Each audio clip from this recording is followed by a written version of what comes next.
What if the top results you see on Google search aren't the best options for you, but the best options for Google's profits? What if every time you searched for best laptop deals or cheap flights, you were unknowingly stepping into a marketplace where the house always wins? On June 27, 2017, the European Commission imposed a €2.42 billion fine on Google, accusing it of abusing its dominant position in search to promote its own shopping service. It was the largest antitrust penalty ever levied by the EU, a decision that sent shockwaves through Silicon Valley and reverberated across the global tech industry.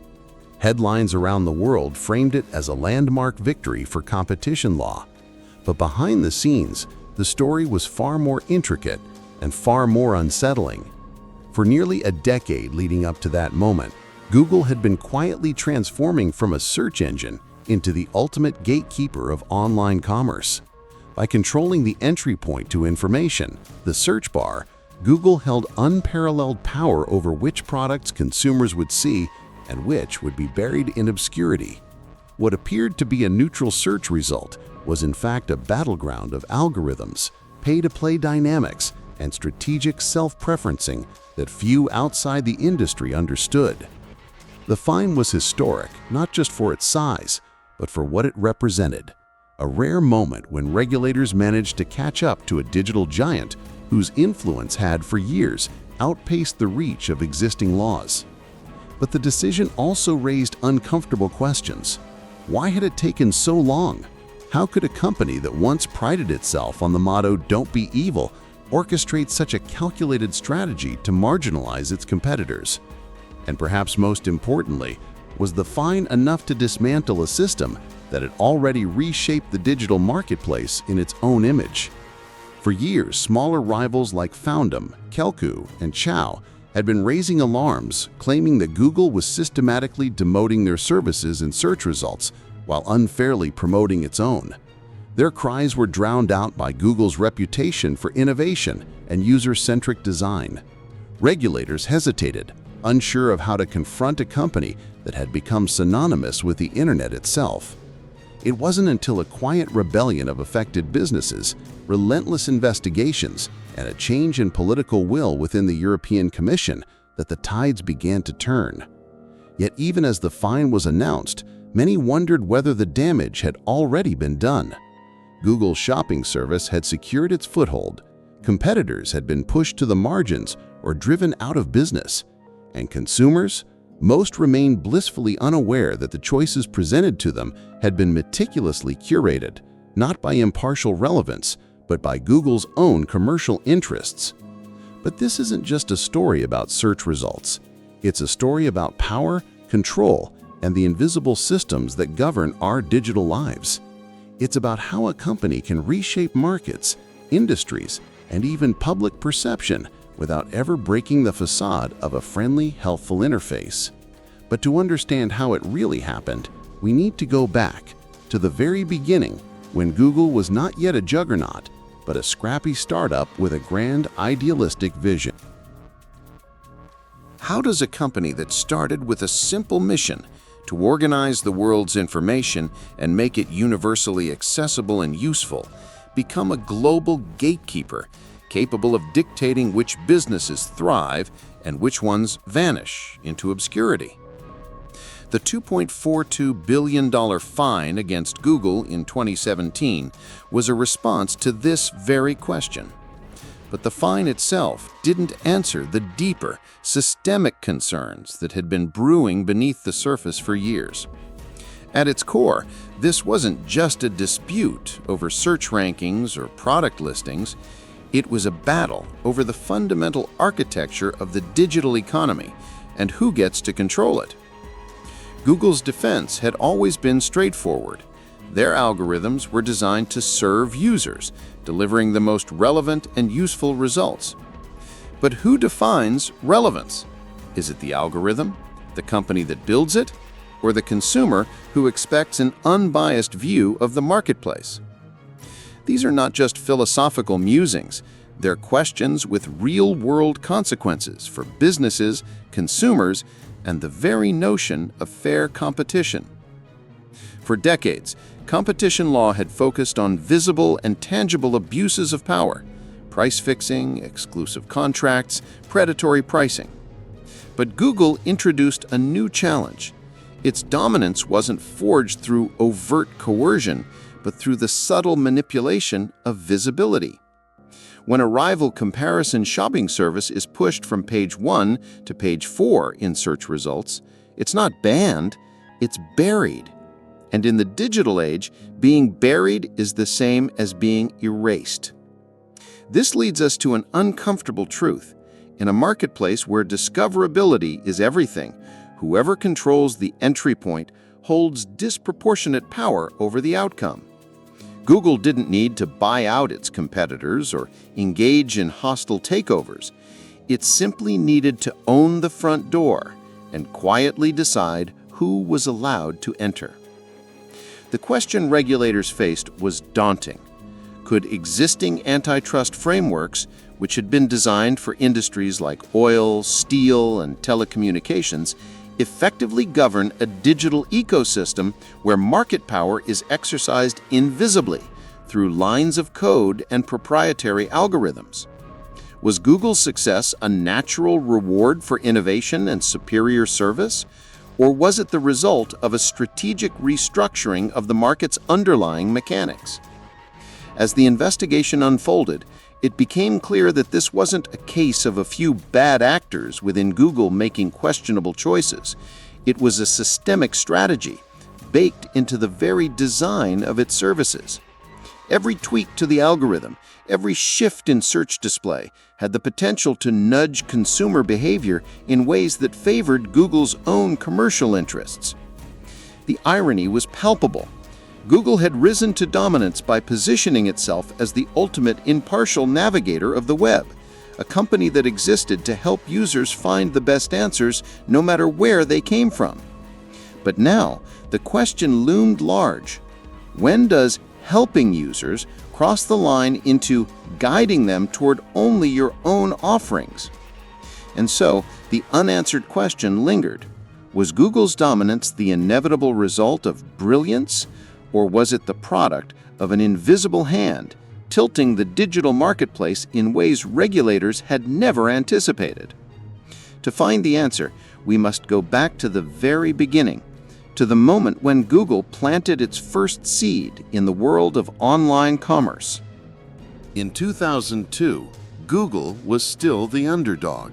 While it had already revolutionized how people found information on the internet, it was far from the commercial behemoth we know today.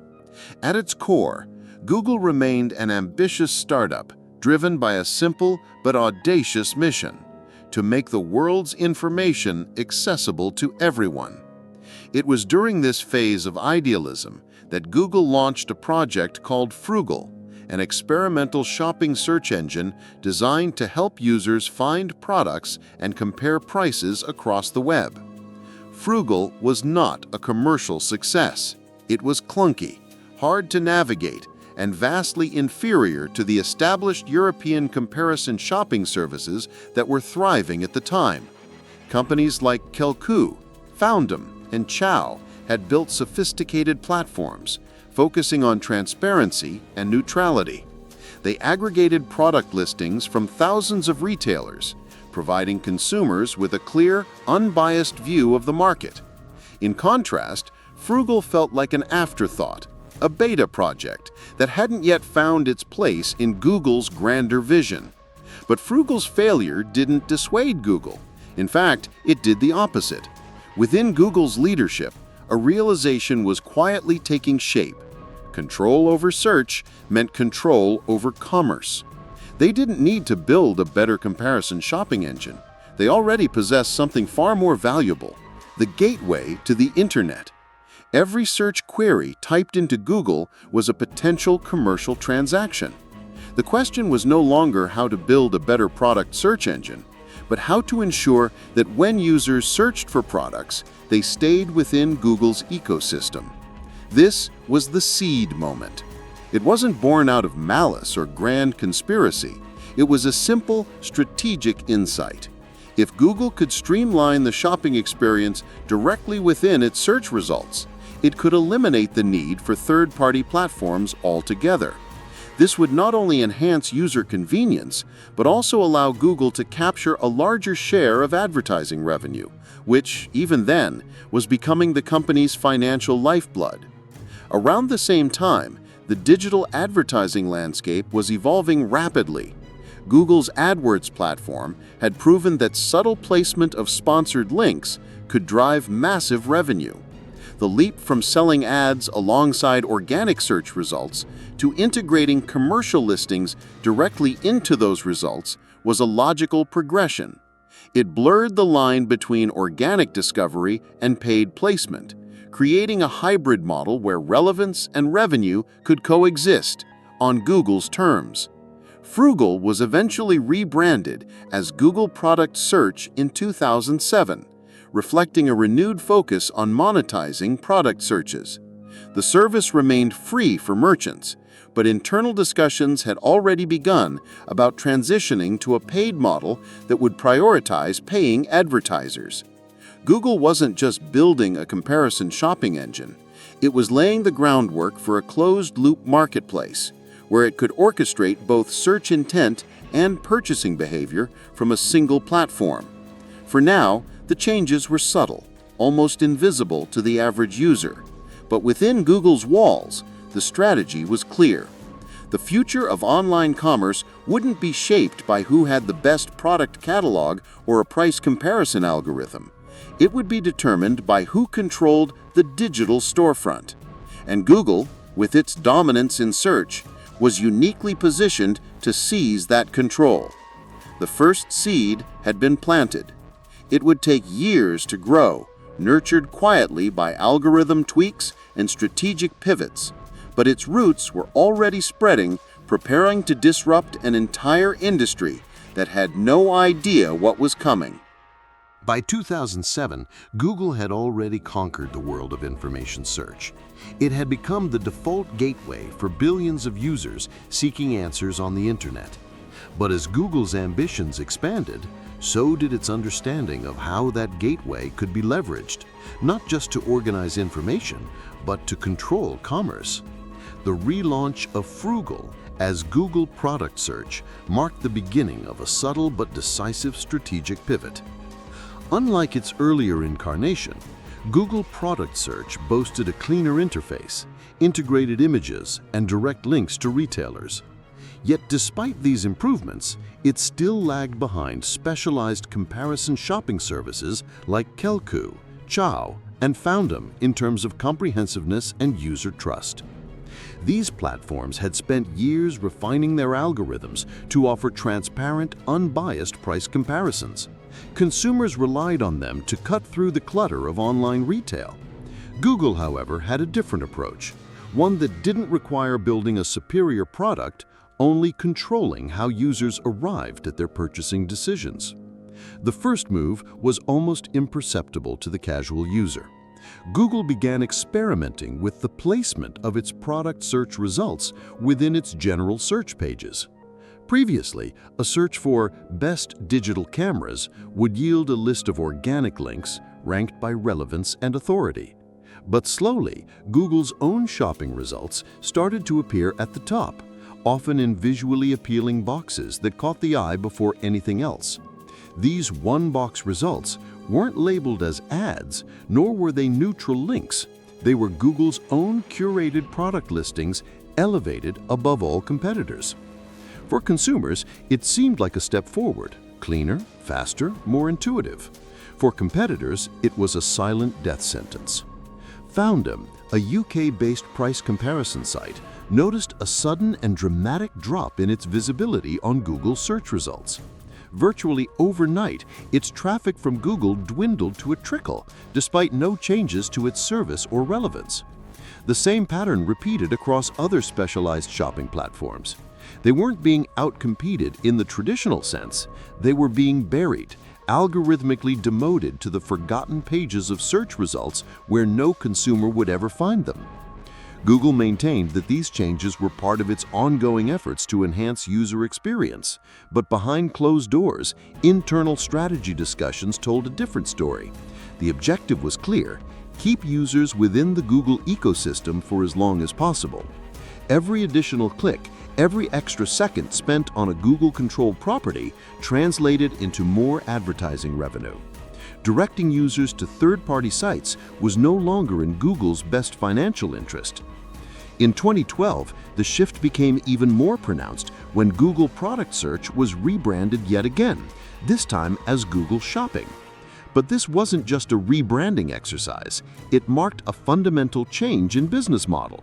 Google transitioned from a free inclusion model to a pay-to-play system, where merchants had to bid for placement within shopping results.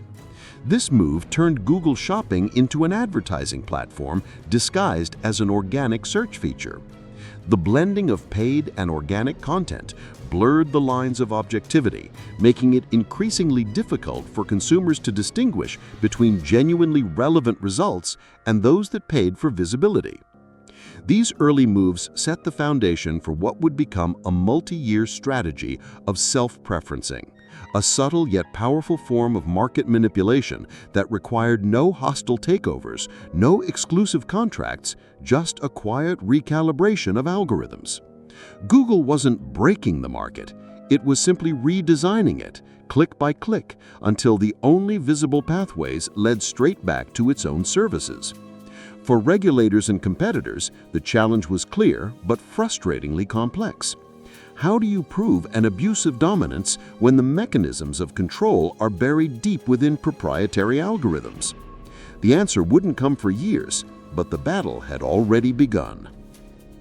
Between 2012 and 2015, Google Shopping underwent a transformation that would redefine the contours of online commerce.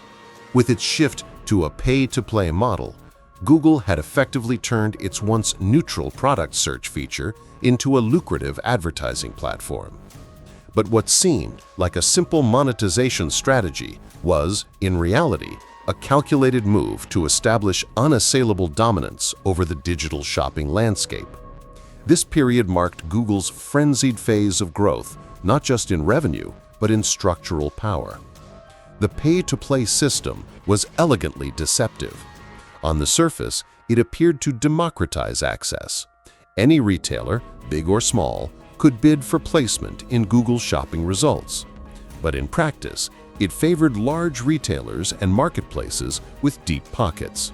The higher a merchant bid, the more prominently their products appeared, not just within the Google Shopping tab, but directly within the main search results. This shift turned Google's search engine from an information gateway into a commercial auction house where visibility was no longer a function of relevance, but of financial leverage. The numbers told the story. Google's shopping-related ad revenues skyrocketed. In Europe, where comparison shopping services had once thrived, Google Shopping's market share surged to unprecedented levels. Within 3 years of implementing the paid model, competitors like Foundum, Kelkoo, and Chow saw their traffic decimated. Some estimates suggested that referral traffic from Google to rival comparison sites dropped by as much as 90%. These were not gradual market shifts driven by consumer preference. They were abrupt collapses, the direct result of algorithmic gatekeeping. Simultaneously, Google began tightening its control over the presentation of shopping results. Product listing ads, PLAs, became more visually dominant, often occupying the most valuable real estate on a search page. Organic search results, where independent comparison sites had once competed, were pushed further down, often below the fold, effectively invisible to the average user. This wasn't a matter of consumers choosing Google Shopping over its rivals. In most cases, users weren't even aware that alternatives existed. This aggressive growth strategy wasn't limited to search alone. Google expanded its shopping features into mobile platforms, voice search, and even emerging technologies like Google Assistant. The goal was clear: to entrench Google Shopping as the default shopping tool across every touchpoint of the digital experience. The more users interacted with Google's ecosystem, the less likely they were to venture outside it. Internally, Google justified these moves as enhancements to user convenience. The narrative was simple. By integrating shopping directly into search, Google was saving users time and effort. But behind this rhetoric was a stark reality. Google was systematically reshaping the digital marketplace to ensure that every commercial query passed through its toll gate. By the end of 2015, Google Shopping was no longer a product comparison tool. It had evolved into a vertically integrated marketplace, one where Google controlled both supply and demand, visibility and transaction flow. The competitive field wasn't just tilted, it had been rebuilt brick by algorithmic brick to ensure that Google sat comfortably at its peak. For the European Commission and regulators observing these developments, the situation was becoming impossible to ignore. The question was no longer whether Google was dominant. The question was whether that dominance had been achieved through fair competition or by quietly rewriting the rules of the game in its favor. By 2016, the European comparison shopping landscape had become a wasteland. The once thriving ecosystem of specialized services, Kelku, Chow, Foundum, Twenga, had been decimated. These were companies that had pioneered product comparison engines long before Google's shopping ambitions had taken shape. But one by one, they found themselves gasping for visibility in a market that no longer played by the rules they knew. Their websites still existed, their services still functional, yet for all practical purposes, they had been erased from the digital consciousness. The method of erasure wasn't overt. There were no hostile takeovers, no exclusive contracts barring access. The weapon was subtler, yet devastatingly effective: algorithmic demotion. Google didn't need to block its competitors, it simply needed to bury them. A service relegated to page 2 of Google search might as well not exist. Studies consistently showed that over 90% of users never ventured beyond the first page of results. For specialized comparison shopping services, being pushed down was equivalent to a commercial death sentence. The numbers were chilling. Foundum reported that its visibility in Google search had dropped by over 95% after 2010, despite no changes in its relevance or service quality. Kelku, once a dominant force in Europe, saw its traffic plummet by similar margins. The erosion wasn't gradual, it was sudden and systemic. Competitors had no clear path to recovery because the playing field itself had been quietly tilted against them. For merchants and retailers, the message was equally clear. If they wanted visibility, they had to pay Google. The open web, once envisioned as a democratized platform where businesses competed on merit, was now being funneled through a toll gate where Google set the terms. Retailers who once relied on independent comparison sites for affordable visibility found themselves forced into Google's bidding ecosystem, driving up advertising costs and consolidating Google's financial grip on the e-commerce flow. The impact extended beyond business metrics. Consumers, too, were subtly ensnared. The illusion of choice remained. Product listings appeared abundant, options seemed plentiful, but the underlying diversity of platforms had vanished. Users were no longer being guided by neutral aggregators, but by an ecosystem curated, filtered, and monetized by Google itself. For regulators, the challenge lay in proving that this wasn't just the outcome of a superior product winning in a free market. Google's defense leaned heavily on user preference metrics. They argued that consumers chose Google Shopping because it offered a better experience. But critics pointed out a crucial flaw in that narrative. Users couldn't choose alternatives they were never shown. The choice was illusory, manufactured by the very company claiming neutrality. The silence of competitors wasn't for lack of protest. Foundum filed its first complaint to the European Commission in 2009, followed by a series of submissions from Kelku, Twenga, and even tech giants like Microsoft and Yelp, who feared that Google's self-preferencing tactics would eventually extend beyond shopping. But their voices were drowned out in the white noise of Google's PR machinery and the sheer complexity of the issue. The abuse wasn't visible in a single damning document or overt anti-competitive contract.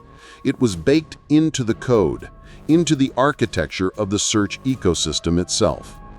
By 2016, the competitive landscape for comparison shopping in Europe had effectively been reduced to a single player. Google wasn't just participating in the market, it had become the market. For regulators, the time for quiet observation was over. The silent attrition of Google's rivals had become too visible to ignore. The battleground was set, and the next move would come not from competitors, but from the European Commission itself. In 2009, a small UK-based company named Foundum fired the first official shot in a battle that would take nearly a decade to reach its climax. Foundum was not a Silicon Valley heavyweight, nor did it possess a vast legal arsenal. It was a modest comparison shopping service, founded on the simple principle of providing transparent and unbiased price comparisons for consumers. But by 2009, its founders, Siobhan and Adam Raff, had come to a troubling realization. Their website was being systematically buried in Google's search results, not because of poor quality or irrelevance, but because of algorithmic discrimination. The Raffs lodged a formal complaint with the European Commission, EC, alleging that Google was abusing its dominance in general search to favor its own specialized services. They provided data showing that Foundum's visibility had plummeted by over 90% after a series of unexplained algorithm changes by Google. Despite adhering to best practices in SEO and maintaining a high-quality service, Foundum was effectively invisible on the web's most critical traffic highway. Their complaint was soon echoed by others. Kelku, once Europe's largest comparison shopping platform, submitted its own grievances, citing a dramatic loss of visibility that mirrored Foundum's experience. Twenga, a French price comparison site, followed suit. Even Yelp and TripAdvisor began raising alarms, warning that Google's self-preferencing wasn't limited to shopping. It was a systemic strategy that threatened multiple verticals, from travel to local business directories. Yet these early complaints were met with institutional inertia. Regulators in Brussels listened, but action was slow. The complexity of the issue, coupled with Google's immense lobbying power, made it difficult to frame the problem in traditional antitrust terms. Google argued that its algorithm changes were designed to improve user experience, eliminate spam, and deliver the most relevant results. To an outsider, it was a compelling narrative. After all, who could argue against improving search quality? But the complainants knew better. They weren't losing visibility due to irrelevance or spammy tactics. They were being methodically sidelined by a competitor that controlled both the market's access point and its internal rules. Foundum's Adam Raff would later testify before the US Senate, describing Google's strategy as search neutrality turned inside out. The first significant public pushback came in 2010 when the European Commission opened a preliminary investigation into Google's search practices. Joaquin Almunia, the EC's competition commissioner at the time, acknowledged that the complaints raised serious concerns. However, the investigation moved at a glacial pace. Google's dominance was a new kind of problem. Its power wasn't enforced through exclusive contracts or predatory pricing, but by algorithmic design, a domain that regulators were ill-equipped to scrutinize. Meanwhile, Google's public relations machine went into overdrive. The company portrayed itself as a relentless innovator, constantly refining its algorithms to better serve users. Any collateral damage suffered by competitors was framed as the natural outcome of a dynamic competitive marketplace. But behind the scenes, internal Google documents, some of which would later surface during legal proceedings, revealed a more strategic intent to ensure that Google's own services maintained prominent placement in search results irrespective of merit. For the complainants, it was a lonely battle. They lacked the financial resources and political influence to match Google's lobbying efforts, but what they did have was persistence. They continued to file evidence, engage with regulators, and raise public awareness through media outlets willing to question the dominant narrative. These first complaints were the sparks in a dry forest, initially small and seemingly inconsequential, but with the potential to ignite a regulatory wildfire. The question was, would Brussels have the resolve to strike back against one of the most powerful companies in the world? By late 2010, the mounting complaints against Google had reached a tipping point. What began as isolated grievances from niche comparison shopping sites had evolved into a chorus of accusations spanning multiple industries. The European Commission, EC, long regarded as the world's most formidable antitrust watchdog, could no longer afford to watch from the sidelines. Joaquin Almunia, the European Commissioner for Competition, formally announced the opening of an antitrust investigation into Google's search and advertising practices. But this was not a case that would be cracked by a smoking gun memo or a shady backroom deal. Google's alleged abuses were embedded in algorithms, lines of code that were constantly evolving and shielded under the guise of trade secrets. The EC faced a monumental challenge. How do you investigate an abuse of dominance when the mechanisms of that dominance are invisible, automated, and cloaked in technical complexity? The investigation marked a turning point in Brussels. For years, European regulators had been sharpening their focus on big tech's growing influence, but Google was a new kind of adversary. Unlike past antitrust giants like Microsoft or Intel, Google's control wasn't exerted through restrictive licensing agreements or exclusive deals. It was exerted through control of visibility, deciding who gets seen, who gets buried, and how the flow of digital traffic is monetized. Almunia's team began assembling evidence, poring over troves of data submitted by complainants like Foundem, Kelku, and Twanga. They analyzed Google search result layouts, scrutinized shifts in traffic patterns, and conducted interviews with businesses affected by sudden, unexplained drops in visibility. But Google remained steadfast in its defense. The company insisted that algorithmic changes were purely aimed at enhancing user experience, fighting spam, and delivering the most relevant results. Behind the scenes, Google's legal and lobbying apparatus in Brussels intensified its efforts. The company increased its presence in EU policy circles, hiring former European officials and tech policy experts to advocate on its behalf. Their argument was simple but potent. Penalizing Google for improving its services would stifle innovation and harm consumers. Despite the lobbying, pressure on the EC continued to mount. National governments, particularly in France and Germany, began pushing for stronger action. German Chancellor Angela Merkel and French President Nicolas Sarkozy both expressed concerns over Google's growing dominance and its potential to undermine fair competition in the digital economy.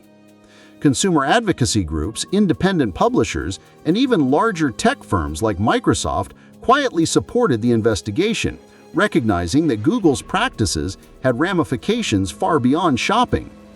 Yet the legal machinery of the EU was slow, methodical, and bound by procedural rigor.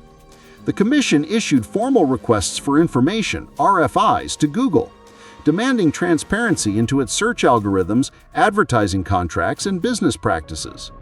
These requests, though comprehensive, were often met with evasive responses, as Google cited the proprietary nature of its systems. Almunia, a seasoned regulator, sought a pragmatic solution. In 2013, he initiated settlement talks with Google, aiming for a voluntary agreement that would address the Commission's concerns without escalating into a full-blown legal battle. Google proposed a series of concessions, clearer labeling of its own services and search results, and offering rivals more visibility through auction-based slots. But these proposals were met with skepticism.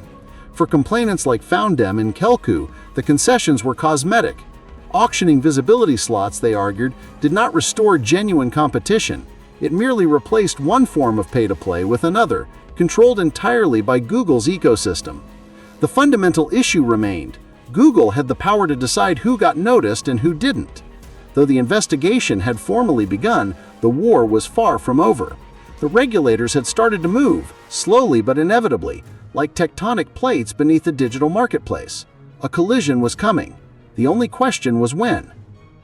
As the European Commission's investigation gained traction, Google's response was as calculated as it was relentless. The company had no intention of letting a regulatory body, no matter how powerful, dictate the terms of its business model. For Google, the battle wasn't just about fines or regulatory compliance. It was about defending a core pillar of its strategy, the ability to control how users navigate the internet. Google's first countermove was public relations. The company launched a robust media campaign, positioning itself as an innovator under siege. In press releases, blog posts, and interviews, Google emphasized its commitment to providing the best user experience and framed the investigation as an attack on innovation itself. The narrative was carefully crafted.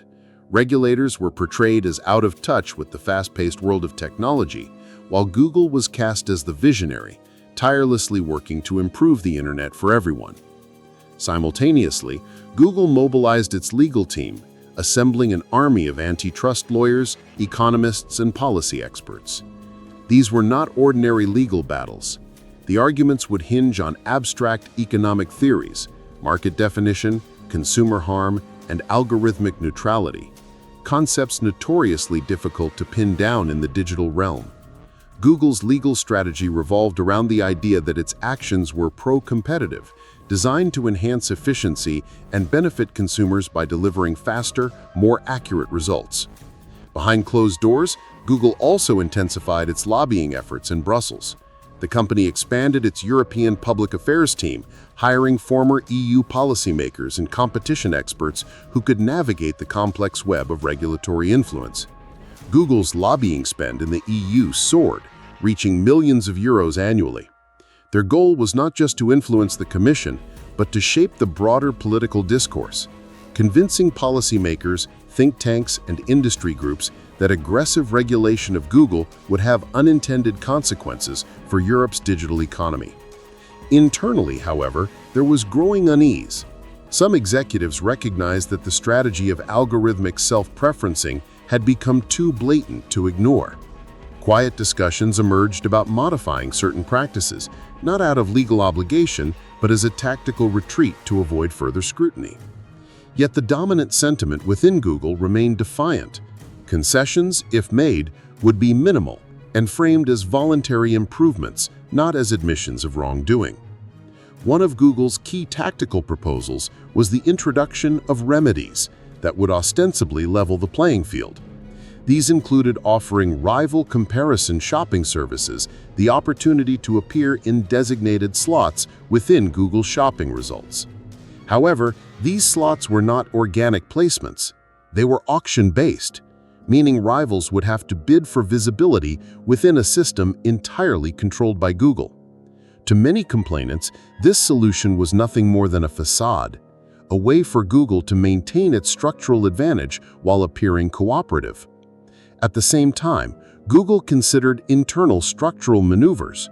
There were discussions about compartmentalizing certain business units, creating legal and operational silos that could, on paper, present Google Shopping as an independent entity. Such moves would allow Google to argue that its shopping service was competing fairly in the market, even if the underlying algorithmic advantages remained unchanged. Despite these maneuvers, the walls were closing in. Political pressure was mounting, and key figures within the European Commission, particularly Margrethe Vestager, who would soon succeed Almunia, were signaling a tougher stance. Google's leadership knew that a formal statement of objections from the EC was imminent. The strategy, therefore, shifted from outright dismissal to strategic delay, buying time, controlling the narrative, and preparing for the inevitable legal battle ahead. Yet beneath the surface, a quiet anxiety had taken root within Google. The company that once prided itself on being the benevolent custodian of the internet was now facing a harsh reality. Its algorithmic strategies had not only attracted the attention of regulators, but had sparked a broader debate about the unchecked power of digital platforms. The era of "don't be evil" had given way to a far more contentious phase. On April 15, 2015, after years of mounting evidence, stalled negotiations, and mounting political pressure, the European Commission formally filed its Statement of Objections against Google. The document, a comprehensive 150-page indictment, accused Google of systematically abusing its dominance in general search to favor its own comparison shopping service at the expense of rivals. It marked a pivotal moment, not just for Google, but for the future of digital competition law in Europe. The Commission's complaint, led by the newly appointed Competition Commissioner Margrethe Vestager, was scathing in its clarity. It alleged that Google had, quote, systematically given prominent placement to its own comparison shopping service while demoting rival services in its search results, unquote. The EC argued that these practices harmed consumers by limiting genuine choice and innovation, while simultaneously stifling competition in a market where visibility is everything. The statement of objections wasn't merely a slap on the wrist.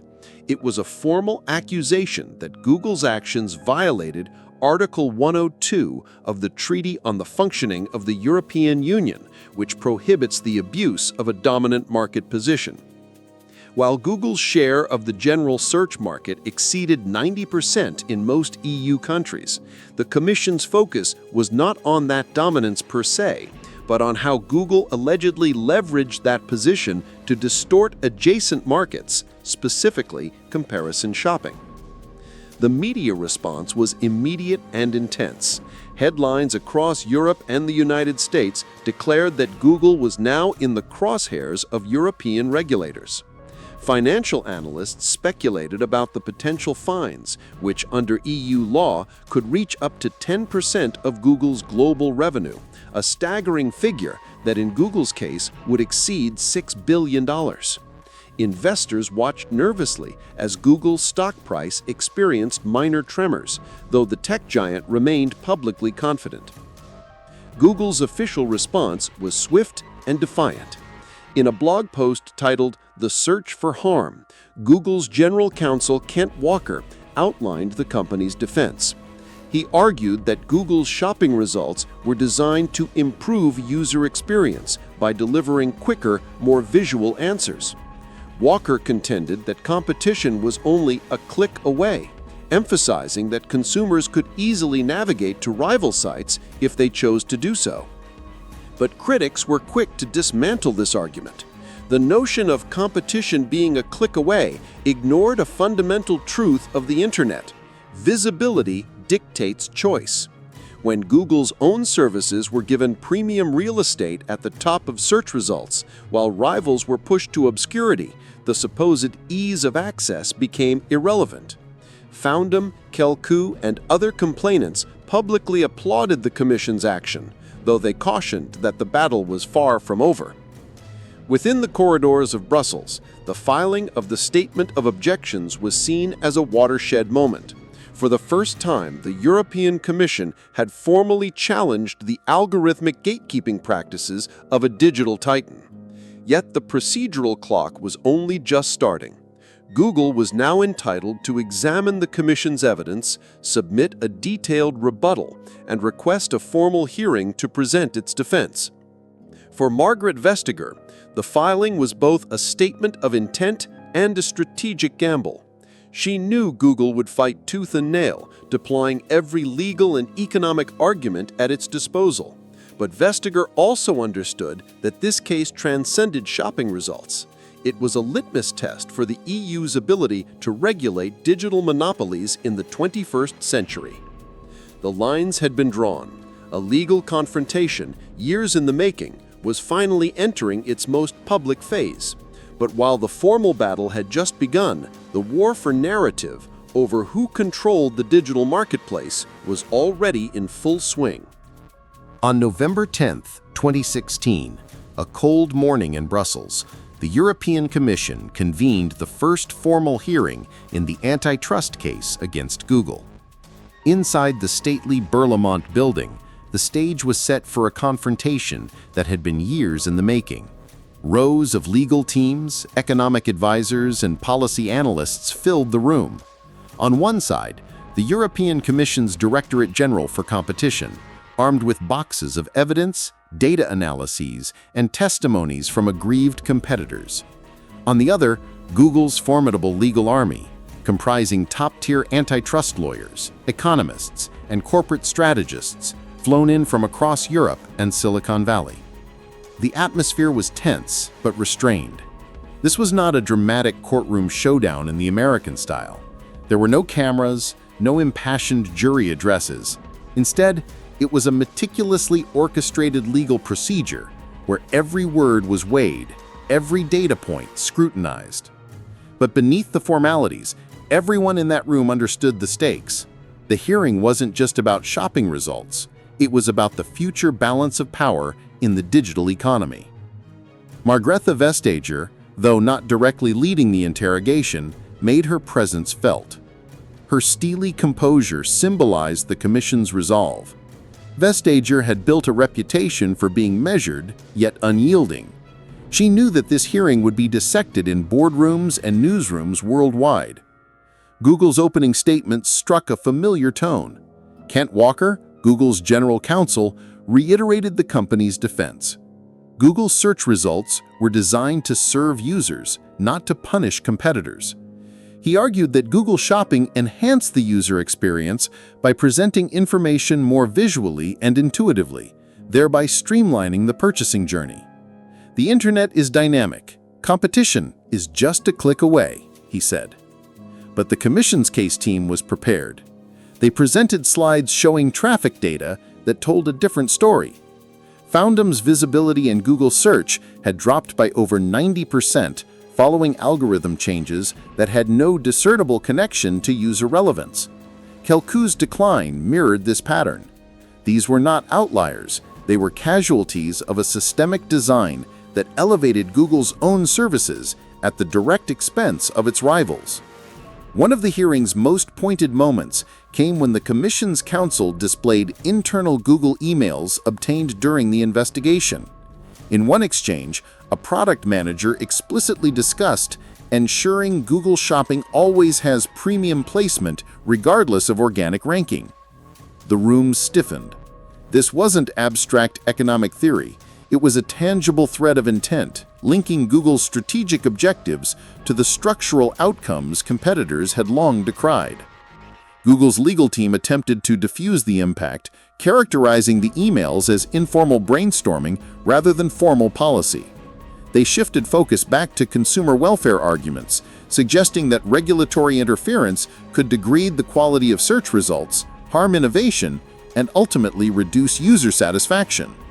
They called in economic experts who presented models attempting to show that the presence of Google Shopping increased overall click-through rates and reduced transaction times for users. But the Commission's team was relentless. They countered with consumer behavior studies illustrating that most users could not distinguish between Google's paid shopping placements and organic search results. This, they argued, nullified the notion of competition being a click away. In the digital marketplace, what users see first becomes, effectively, their only choice. Throughout the day, testimonies from rival companies added a human dimension to the data. Foundum's Adam Raff, present as an observer, was cited frequently. His company's decade-long struggle against algorithmic marginalization had become emblematic of a broader systemic issue. The Commission's message was clear. Google's practices weren't accidental byproducts of innovation. They were strategic maneuvers designed to consolidate power. As the hearing adjourned, no dramatic verdict was announced. The real decision-making would occur behind closed doors in the months to follow. But those present understood that a significant line had been crossed. The evidence was no longer buried in technical jargon or dismissed as competitor whining. It had been laid bare in a sterile hearing room that for one day had become the most important battlefield in the global debate over digital monopolies. As the echoes of the first hearing faded, Google shifted into high gear, activating a defense strategy that was as multifaceted as it was relentless. The company understood that legal arguments alone would not suffice. What lay ahead was a battle on multiple fronts: legal, political, economic, and public perception. Google's leadership knew that the outcome of this case wouldn't just affect Google Shopping. It would define the company's ability to self-preference its services across its entire ecosystem. At the core of Google's legal argument was the principle of innovation. Google maintained that its shopping service was an enhancement, not a hindrance, to consumer choice. The company flooded the Commission with economic analyses, suggesting that Google Shopping increased transactional efficiency, reduced search times, and ultimately benefited consumers by offering more relevant, visually rich information. Google's legal team emphasized that traditional antitrust frameworks were ill-suited to evaluate dynamic digital markets. Unlike monopolies of the past, Standard Oil, AT&T, Google argued that its power was ephemeral, constantly under threat from emerging competitors. The phrase, "competition is just a click away," became a mantra, echoed in press releases, policy briefs, and conference keynotes. The implication was clear. Any attempt to regulate Google's search architecture would be tantamount to penalizing success and stifling innovation. However, internally, Google strategists recognized that the optics of the case were deteriorating. Public perception, especially in Europe, was shifting. Google, once the darling of Silicon Valley's open web ethos, was increasingly viewed as a gatekeeper wielding disproportionate power over what consumers see and buy. To counter this narrative, Google embarked on an aggressive public relations campaign, positioning itself as a victim of overzealous European regulators intent on protecting less innovative domestic firms. Google also sought to rally allies within the business community. The company quietly engaged with retailers and e-commerce giants who benefited from Google Shopping's pay-to-play model. For these merchants, Google's platform had become a vital channel for customer acquisition. By mobilizing these partners, Google aimed to present a counter-narrative. Far from harming competition, Google Shopping was fostering a vibrant, competitive retail ecosystem. Simultaneously, Google explored structural changes designed to preempt regulatory action without conceding on its core business model. One such maneuver was the proposal to create an auction-based remedy. Under this system, rival comparison shopping services would be allowed to bid for visibility slots within Google Shopping's results. Google framed this as a fair, market-driven solution that offered competitors access while preserving the integrity of its search algorithms. But critics saw through the ploy. The auction remedy, they argued, was a superficial fix. Rivals would be forced to participate in a system entirely controlled by Google, bidding for visibility within a framework that still privileged Google's own commercial interests. It wasn't genuine competition, it was a marketplace within a marketplace, designed to maintain Google's gatekeeping power while offering regulators the illusion of fairness. Within Google, debates intensified. Some executives advocated for a more conciliatory approach, suggesting that meaningful concessions could defuse the regulatory scrutiny. Others, however, were adamant that any concession would set a dangerous precedent, inviting further challenges to Google's broader ecosystem of integrated services like Maps, travel, and news. As the legal filings piled up and rebuttals flowed back and forth, one thing became clear. Google's defense was no longer about Google Shopping alone. The company was fighting to protect its overarching business model, the seamless integration of services within its search ecosystem, designed to maximize user engagement and advertising revenue. The battle lines were drawn, but the terrain had shifted. Google's once bulletproof arguments about innovation and consumer benefit were beginning to wear thin under the weight of mounting evidence and shifting public sentiment. The cracks were visible. All it would take was one well-placed piece of evidence to shatter the defense. Every antitrust battle has its turning point, a moment when abstract theories and circumstantial evidence crystallize into undeniable proof of intent. For the European Commission's case against Google, that moment arrived in early 2017 when a trove of internal Google documents surfaced, offering a candid glimpse into the company's strategic calculus. Among these was an email thread between senior product managers casually discussing a directive that would become the Commission's smoking gun, ensuring that Google's own shopping results always occupied the premium real estate on search pages, regardless of organic relevance. The language was unambiguous. This wasn't an isolated comment from a rogue employee. It reflected a systemic strategy designed to guarantee visibility for Google's services at the expense of competitors. The documents detailed internal debates about how to frame self-preferencing practices in public-facing communications while maintaining algorithmic structures that favored Google's vertical services. The Commission seized upon these documents. Vestager's team had spent years building a case grounded in complex economic analysis and consumer harm models. But these internal communications offered something far more potent: a clear, deliberate intent to leverage Google's dominance in general search to privilege its own commercial interests. It wasn't merely a byproduct of algorithmic evolution. It was a conscious, strategic choice. The timing of the leak was crucial. The Commission was in the final stages of drafting its decision, and these documents fortified its legal argument, transforming theoretical models into a narrative of corporate willfulness. Vestager, known for her meticulous preparation, now had the ammunition needed to counter Google's persistent claims of algorithmic objectivity. Inside Google, the mood shifted from confident defiance to quiet alarm. While the company had weathered numerous regulatory storms in the past, the clarity of intent revealed in the leaked documents was difficult to spin. The public relations team scrambled to contextualize the emails as internal brainstorming sessions, devoid of policy significance. But the damage was done. In the court of public opinion, the perception of Google as a neutral search facilitator was crumbling. News outlets across Europe and the United States ran with the story. Headlines like "Leaked emails expose Google's manipulation of search" dominated the news cycle.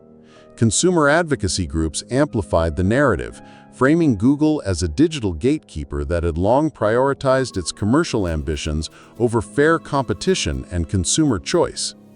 At the Commission, the atmosphere was one of restrained vindication. For years, critics had accused regulators of being ill-equipped to grapple with the complexities of algorithmic abuse. Now the evidence was no longer buried in dense economic reports. It was there, in black and white, straight from Google's internal communications. During follow-up hearings, Commission lawyers confronted Google's legal team with these documents. The exchanges were tense. Google's defense strategy pivoted, emphasizing that prioritizing its own services was not inherently anti-competitive, especially in markets characterized by rapid innovation. They argued that such practices were common across industries and that consumers ultimately benefited from integrated services. But these defenses rang hollow. The leaked documents pierced through the abstract, grounding the case in a tangible reality that regulators, competitors, and the public could easily grasp. The narrative had shifted irreversibly. Google's position had weakened, not through a single catastrophic revelation, but through the cumulative weight of evidence now anchored by undeniable proof of intent. For the European Commission, the smoking gun was not just a tactical advantage, it was a strategic inflection point. The decision that lay ahead would no longer be a technical adjudication of market dynamics. It would be a landmark ruling, a declaration about the limits of platform power in the digital age. By mid-2017, the battle between Google and the European Commission had reached a boiling point. Inside Google's Mountain View headquarters, tension was palpable. The leaked internal documents had not only fortified the Commission's case, but also ignited internal debates that were growing increasingly fractious. What had once been a unified front of legal precision and corporate confidence was now showing signs of strain. Within Google's executive leadership, factions emerged. One group, comprising senior legal advisors and public policy executives, advocated for a pragmatic settlement, arguing that the reputational damage from a prolonged battle with the EU was beginning to outweigh the financial costs. They urged a strategy of strategic concession, one that would preserve Google's broader ecosystem while offering regulators enough to declare victory. But another faction, led by key product and business development heads, pushed back vehemently. To them, conceding on Google Shopping wasn't just about one service. It was a dangerous precedent that could unravel Google's integrated model across multiple verticals: travel, maps, news, and beyond. If the EU succeeded in dismantling Google's self-preferencing mechanisms in shopping, what would stop them from challenging Google Flights or Google Maps next? The stakes, they argued, were existential. Simultaneously, external pressures were escalating. Media scrutiny intensified, with investigative reports delving into the intricate web of Google's lobbying efforts and its influence over digital advertising markets.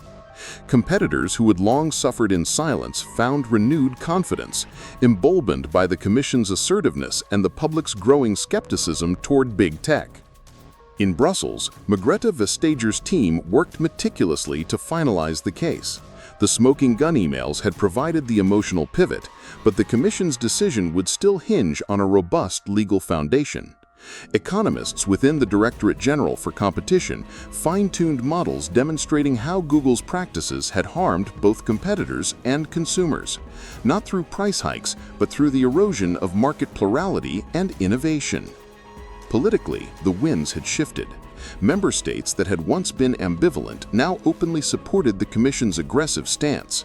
France and Germany, in particular, saw the case as emblematic of Europe's broader struggle to assert digital sovereignty against the dominance of American tech giants. For Vestager, this was more than an antitrust case. It was a referendum on Europe's ability to enforce fair competition in a globalized digital economy. Meanwhile, in Silicon Valley, Google's public relations machine intensified its efforts to frame the case as a clash of regulatory paradigms. The company argued that Europe's approach risked stifling innovation, creating regulatory overreach that could have chilling effects on the entire tech sector. Yet these arguments increasingly fell on deaf ears as consumers and policymakers alike began questioning whether unchecked innovation at the cost of market fairness was a price worth paying. Internally, Google's employees were watching the saga unfold with a mix of pride and unease. For many, the case struck at the heart of Google's identity. Was the company still the champion of an open web as its founders envisioned? Or had it become a gatekeeper, leveraging its dominance in search to entrench its position across all facets of digital life? The internal debates mirrored the external ones, creating an environment of quiet introspection amidst the corporate rhetoric. The escalation was not limited to legal filings and press releases. In financial markets, analysts began speculating on the broader implications of the EU's pending decision. Would Google face structural remedies? Could this lead to a wave of similar investigations in other jurisdictions, India, Australia, even the United States? As the summer of 2017 approached, all parties knew that a decision was imminent. The Commission had gathered its evidence, Google had laid out its defenses, and the public had been primed for a verdict that would ripple far beyond the confines of product search. The next act was no longer in Google's hands. The collision between regulatory authority and platform power was now inevitable. On June 27, 2017, the European Commission delivered its verdict. After years of investigation, hearings, and relentless back and forth with Google's legal battalions, Margrethe Vestager stepped onto the podium and announced a decision that would reverberate across the global tech landscape. Google was fined a staggering 2.42 billion euros for abusing its dominance as a search engine by systematically favoring its own comparison shopping service, Google Shopping, while demoting rival services in its search results. The fine was not just historic, it was symbolic. At the time, it was the largest antitrust penalty ever imposed by the European Union, nearly doubling the previous record. But beyond the number itself, the Commission's decision was a declaration of principle.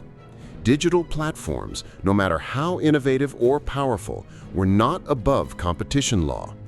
Vestager's words were crisp and unequivocal. What Google has done is illegal under EU antitrust rules. It denied other companies the chance to compete on the merits and to innovate. And most importantly, it denied European consumers a genuine choice of services. The Commission's ruling was built on a comprehensive body of evidence, traffic analyses showing drastic drops for rival comparison sites post-algorithm changes, internal Google emails revealing a clear intent to favor its own services, and economic models demonstrating how these practices distorted competition, stifling innovation and reducing consumer choice. Vestager emphasized that the decision wasn't an attack on Google's success, but a response to how that success had been wielded to undermine fair competition. For Google, the verdict was a blow, but not an unexpected one. In a statement released shortly after the announcement, the company expressed strong disagreement with the decision and vowed to appeal. Kent Walker, Google's general counsel, maintained the company's position. "We respectfully disagree with the conclusions announced today. We believe the evidence shows that Google Shopping has been good for consumers and merchants, enabling them to find products quickly and easily." Financial markets responded cautiously. While Google's parent company, Alphabet Inc., saw a modest dip in its share price, investors had largely priced in the possibility of a hefty fine. The real concern wasn't the financial penalty. Though substantial, it was a fraction of Google's annual revenue, but the precedent it set. Would this embolden regulators to scrutinize other facets of Google's integrated ecosystem? Would it inspire similar actions in jurisdictions beyond Europe? For the complainants, it was a moment of vindication. Foundum, Kelku, Twenga, companies that had endured years of algorithmic marginalization, welcomed the decision, though they knew the road to restoring genuine competition was far from over. The fine, they argued, was a necessary first step, but structural remedies would be essential to level the playing field. Vestager's ruling mandated that Google cease its illegal practices in 90 days or face additional penalties of up to 5% of Alphabet's global daily turnover. This ultimatum forced Google into a critical decision-making juncture: either fundamentally alter the way its shopping service was integrated into search, or risk incurring further financial sanctions that over time could accumulate into billions more. In public forums and media outlets, the debate intensified. Was this a watershed moment signaling the end of big tech's unregulated dominance, or merely a symbolic gesture insufficient to dent the structural advantages companies like Google had already cemented?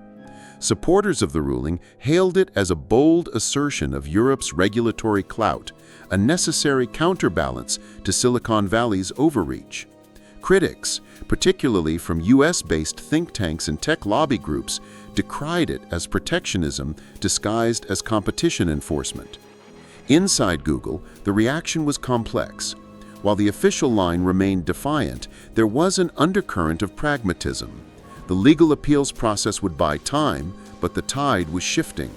The once infallible aura of algorithmic neutrality had been pierced. Conversations within Google's leadership began pivoting from whether to concede to how to redesign product integration in a way that satisfied regulators while preserving the company's core business model. As Vestager concluded her press conference, she made it clear that this decision was not the end, but the beginning of a broader regulatory push. "This is about the future of the digital economy," she said. "Dominance is not a problem in itself, but when dominance is used to abuse market power, to deny others a chance to compete and innovate, that is when we must intervene." The verdict was in, but the consequences were only beginning to unfold. The €2.42 billion fine was a public spectacle, but the true aftershocks of the European Commission's verdict rippled quietly through Google's internal corridors. In Mountain View, the leadership circle faced a sobering reality. The strategies that had underpinned Google's dominance for over a decade were now under direct assault, not just in Europe, but globally. The antitrust ruling had cracked open a door that regulators, policymakers, and competitors were eager to push wider. Inside Google, the mood was a cocktail of defiance and self-reflection. Officially, the company maintained its stance of innocence, preparing to mount a vigorous legal appeal. But privately, executives knew that the case had already inflicted lasting reputational damage. The narrative had shifted from Google as a champion of an open web to Google as a gatekeeper, quietly rewriting the rules of digital commerce to serve its own interests.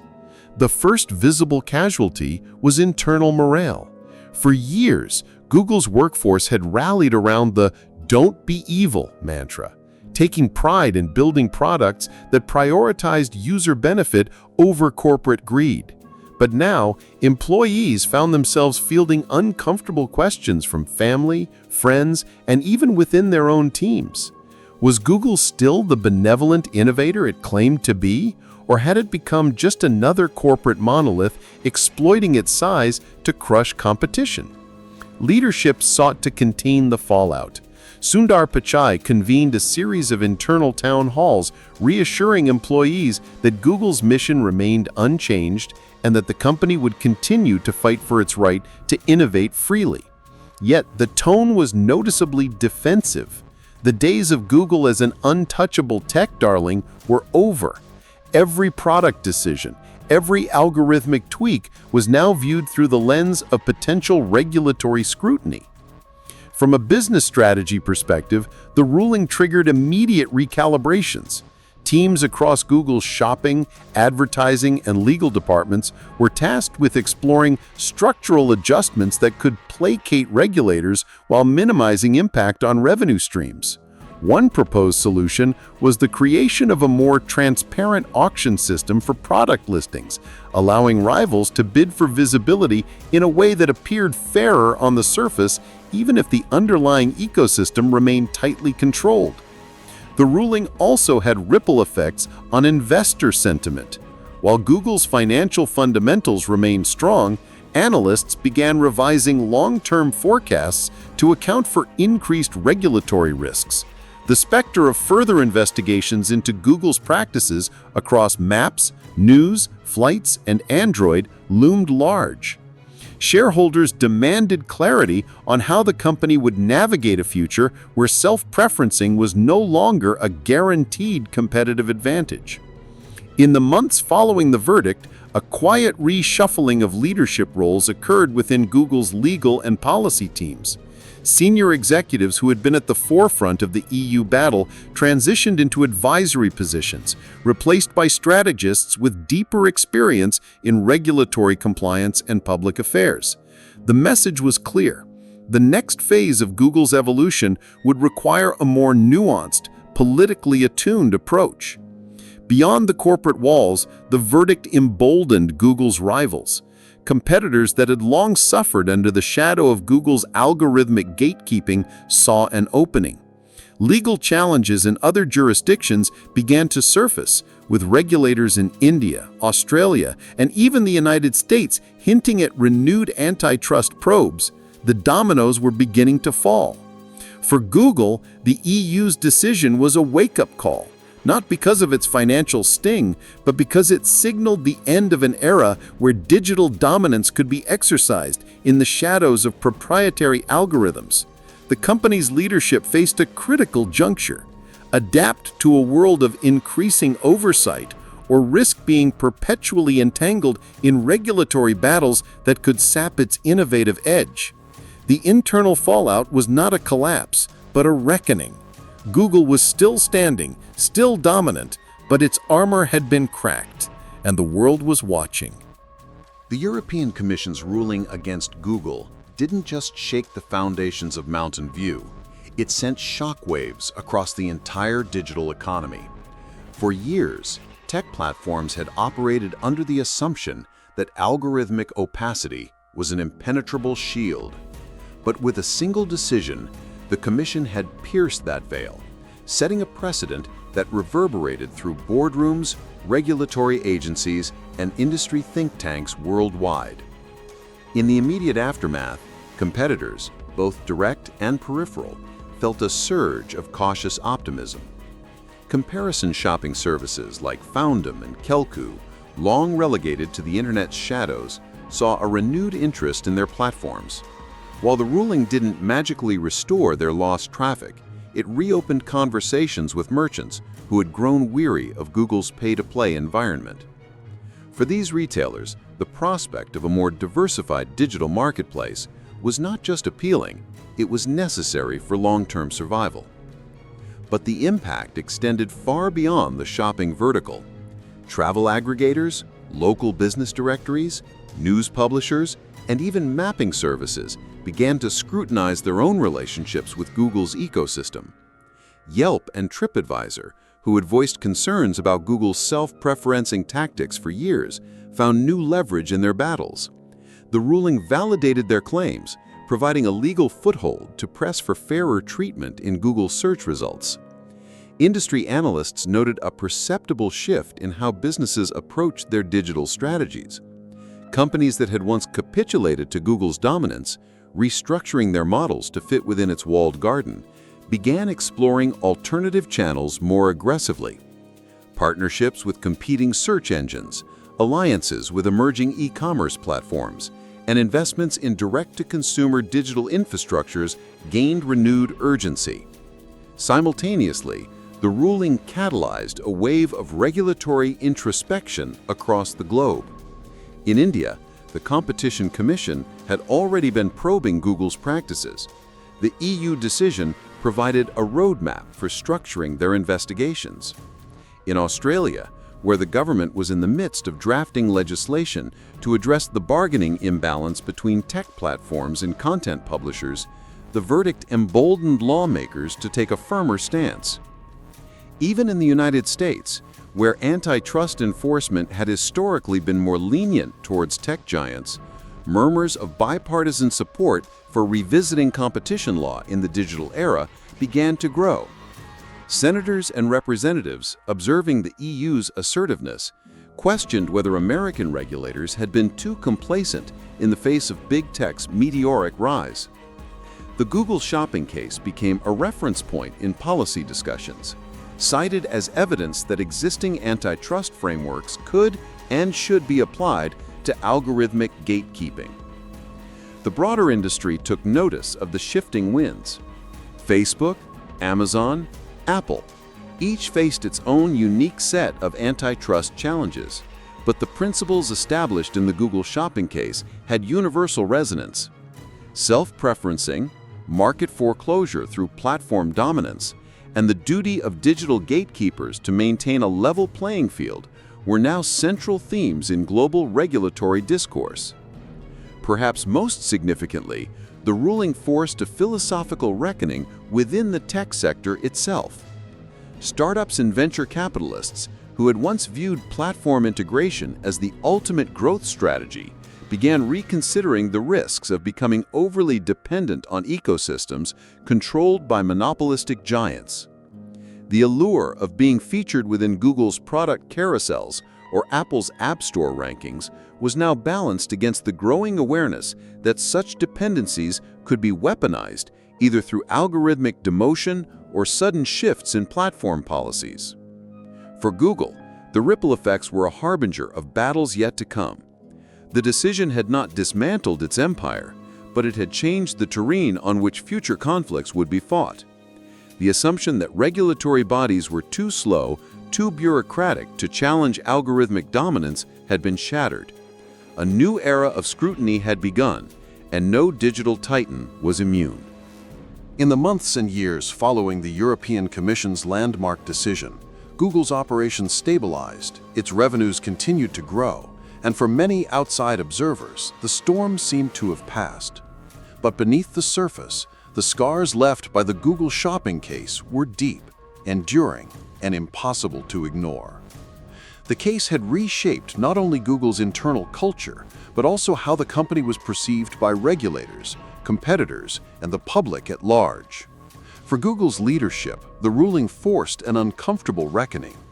The company that had once been synonymous with the open web now faced persistent accusations of gatekeeping and market manipulation.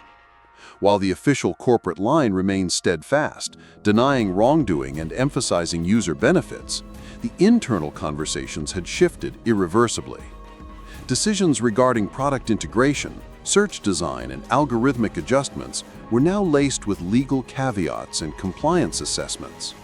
Risk mitigation became as central to strategic planning as innovation itself.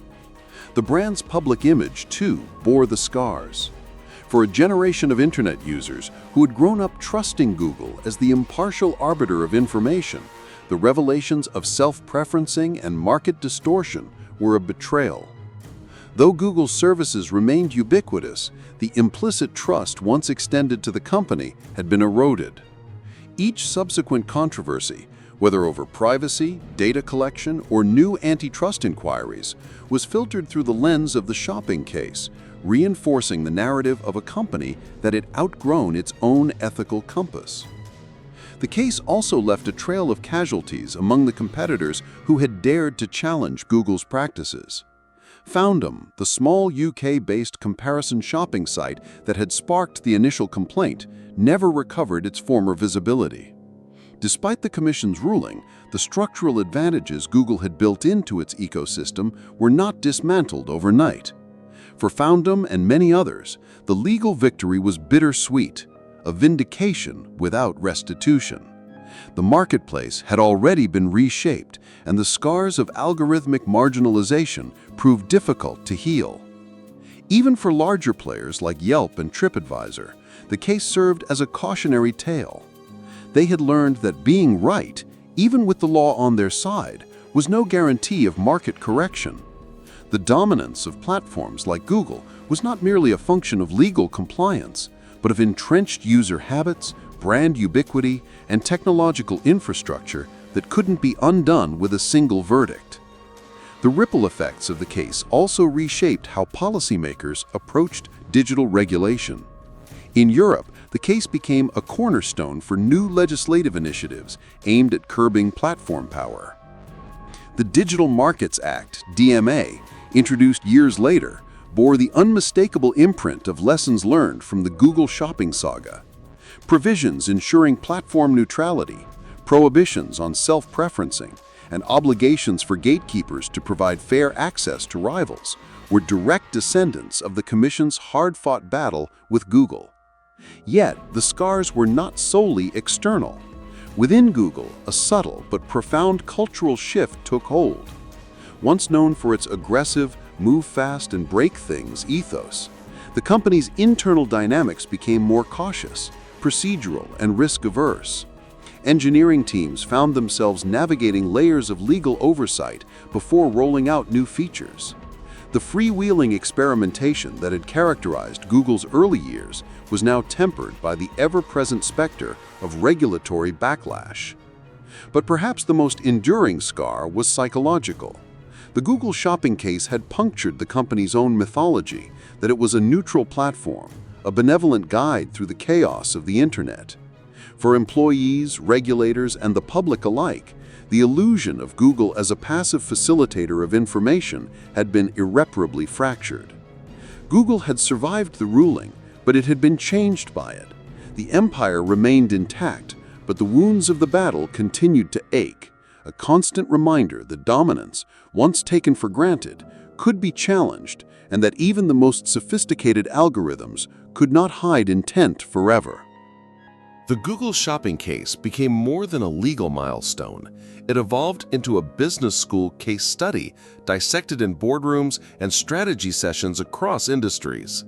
For entrepreneurs, executives, and investors alike, it delivered hard-earned lessons about the fragility of dominance, the perils of self-preferencing, and the intricate dance between innovation and regulatory oversight in the digital age.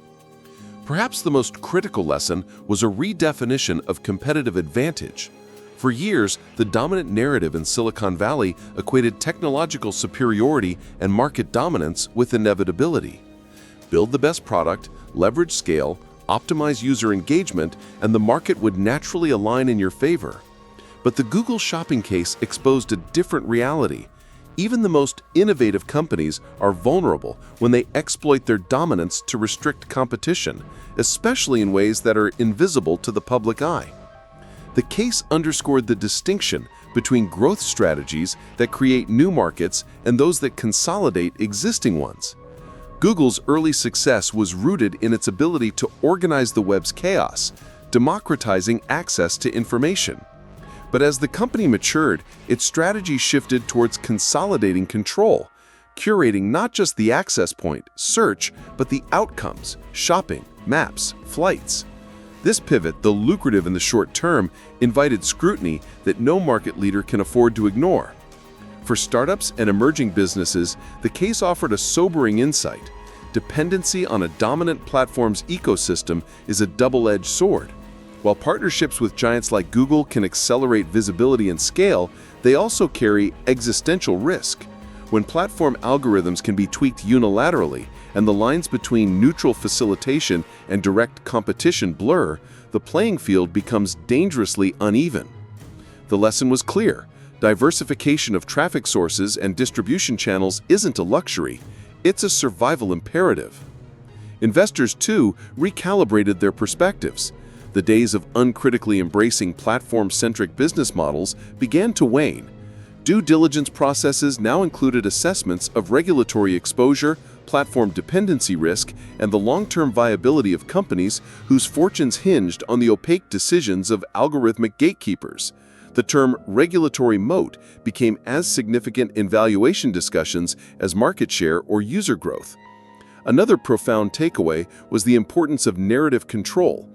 Google's initial defense strategy, framing the case as a technical misunderstanding or as a stifling of innovation, fell flat not because the arguments lacked sophistication, but because they underestimated the power of public sentiment. In an era where digital platforms influence everything from commerce to public discourse, perceptions of fairness and accountability hold as much weight as quarterly earnings reports. For corporate strategists, the case became a textbook example of how aggressive vertical integration, when left unchecked, can trigger systemic backlash. The integration of services is not inherently anti-competitive, but when a platform uses its dominance in one market to privilege its own offerings in another, especially without transparency, it crosses a line regulators are increasingly willing to enforce. Companies learned that the pursuit of ecosystem control must be tempered with structural safeguards that preserve genuine competition. Finally, the Google shopping saga highlighted the evolving role of regulators in shaping market dynamics. Companies that once dismissed antitrust authorities as slow and reactive began recognizing that in the digital economy, regulatory risk is a strategic variable, not an afterthought. The case served as a wake-up call. Compliance is no longer about ticking legal boxes, it's about embedding competitive fairness into the core architecture of business strategy. For the new generation of digital entrepreneurs, the message was unmistakable. Market power is not a license, it's a responsibility. How that power is wielded will determine not just a company's profitability, but its license to operate in the long term. As the dust settled on the Google shopping antitrust saga, it became increasingly clear that this was not a story with a tidy conclusion. The $2.42 billion fine, the mandated remedies, and the ensuing legal appeals were milestones, but they were not endpoints. Rather, they were signposts marking the beginning of a new era, one in which the rules of digital competition were no longer being written exclusively in Silicon Valley boardrooms, but in courtrooms, parliamentary chambers, and regulatory agencies worldwide. For Google, the future holds a delicate balancing act. The company remains a titan of innovation, its services woven into the daily routines of billions. But with great integration comes great scrutiny. Every new product launch, every algorithmic tweak is now subject to a level of regulatory and public oversight that would have been unthinkable a decade ago. The question is no longer whether Google will face antitrust battles, but how the company will evolve its business model in a world where self-preferencing is a legal and reputational landmine. Yet this is not just Google's challenge. The principles at the heart of the shopping case, platform neutrality, gatekeeper accountability, and algorithmic transparency, are now central to the global discourse on big tech regulation. The European Union has codified many of these lessons into sweeping legislation like the Digital Markets Act, while jurisdictions in the US, India, Australia, and beyond are actively re-evaluating how competition law applies in the digital age. The very architecture of the internet is being reconsidered. The once dominant belief that digital markets are inherently self-correcting has been upended. Policymakers now recognize that unchecked platform power can entrench monopolies as effectively as exclusive contracts and predatory pricing did in the industrial era. The future of digital competition will be shaped by how well regulators, companies, and consumers navigate the tension between innovation and oversight. But there's another dimension to the future that the Google Shopping case illuminates: the role of public expectation. Users are no longer passive consumers of digital services. They're increasingly aware of the hidden mechanics that shape their online experiences, how algorithms curate their news feeds, influence their purchasing decisions, and prioritize certain voices over others. This growing awareness fuels demand for transparency and fairness, pushing companies to re-examine not just what they do, but how they do it. For new entrants and challengers in the tech ecosystem, the case offers both a cautionary tale and a roadmap. The digital giants of tomorrow will need to build with competitive fairness in mind from the outset. Those who rely solely on ecosystem control and data dominance to edge out competitors will find themselves under the microscope, sooner rather than later. Yet, paradoxically, the future also presents an opportunity for Google and its peers. If harnessed correctly, regulatory compliance can evolve from being a constraint to a competitive differentiator. Companies that proactively embed principles of transparency, accountability, and neutrality into their platforms may find themselves more resilient in an environment where trust is as valuable as technology itself. The Google Shopping case does not close with a decisive victory for regulators or a crushing defeat for Google. Instead, it marks the beginning of a longer, more complex journey, a recalibration of how digital markets operate and how power is distributed within them. The file is closed for now.